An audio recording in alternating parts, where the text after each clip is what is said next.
गोली फूट जाई हो, गोली फूट जाई हो, ज्यादा चोली तू ही लेबू गोली फूट जाई हो,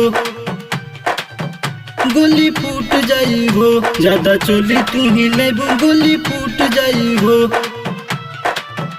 गोली फूट जाई हो, ज्यादा चोली तू ही लेबू गोली फूट जाई हो। Recording by Rajeev Supaul.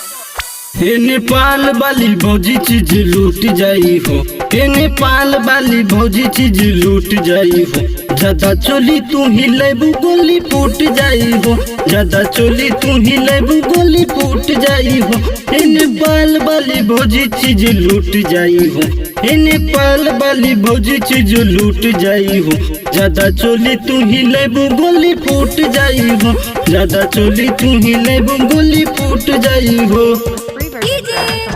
गोली फूट जाई हो, गोली फूट जाई हो, ज्यादा चोली तू ही लेबू गोली फूट जाई हो, गोली फूट जाई हो, ज्यादा चोली तू ही लेबू गोली फूट जाई हो। Recording by Rajeev Supaul. नचा तारू फटाफट काहे इतना जबरदस्त, नचा तारू फटाफट काहे इतना जबरदस्त, तोहर उम्र बाटे ज्यादा बात कहता नहीं हम,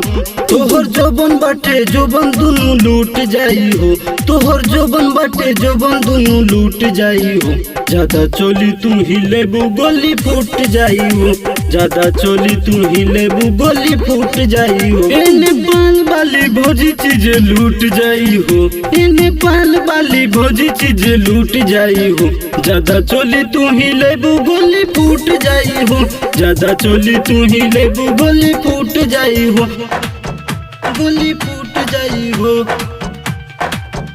गोली फूट जाई हो, ज्यादा चोली तू ही लेबू गोली फूट जाई हो,